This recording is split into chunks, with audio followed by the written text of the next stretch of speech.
Badru, sini ke depan, cepat. Iya Pak, bentar. Hei kamu, kenapa nilaimu sekecil ini, Dasar kau emang bodoh-bodoh. Kau adalah murid terbodoh lah sekelas ini, bahkan sekolah inilah.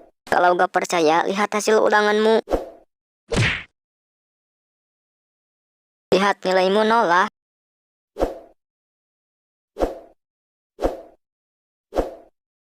Sebetulnya yang bodoh itu Bapak lah. Jadi wajar jika murid dapat nilai nol karena dia murid lah yang bodoh yang ingin jadi pintar makanya dia sekolah. Saya heran, jadi target Bapak ingin muridnya dapat nilai 100 semua ya Pak? Kalau memang begitu, kenapa enggak sekalian aja beri soal tambah kunci jawaban? Agar mendapatkan nilai yang maksimal lah Pak. Perlu diketahui juga lagi pula nilai dalam kehidupan nyata tidak ada gunanya lah Pak. Buat apa jika kita belajar hanya ingin dapat nilai saja di saat ujian saja?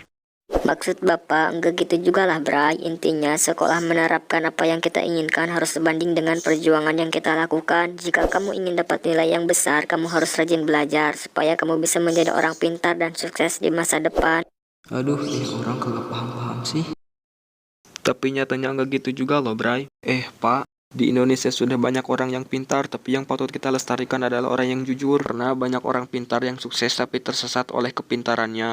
Contoh seperti orang yang mencontek dalam ulangan. Ia tahu ia tidak bisa menjawab pertanyaan di dalam soal, tambah ia tidak belajar. Tapi dia ingin dapat hasil yang maksimal, makanya kepintaran pun lahir secara natural. Ia pun mencontek pada teman. Ataupun kejahatan penjabat pun sama seperti itu, Pak. Terlahirnya kejahatannya berawal dari kepintarannya, semisal seperti tikus berdasi lah.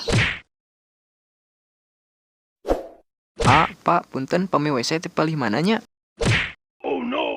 Punten Pak, pami mata aya ya ge paciringan di palikulon. Oh, mohon atua Bapak punten karena waktusna tos ngaganggu.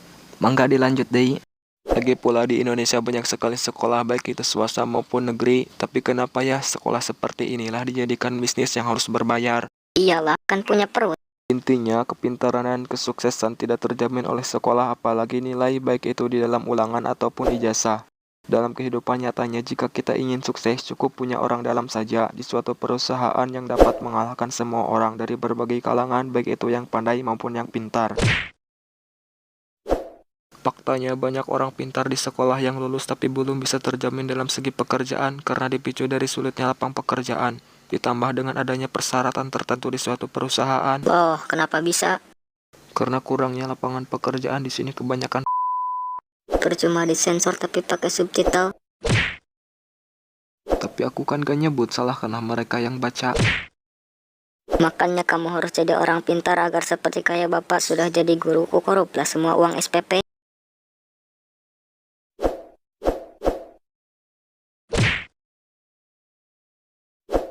Lebih baik mati sajalah, lagi pula aku udah menjadi orang pintar kok.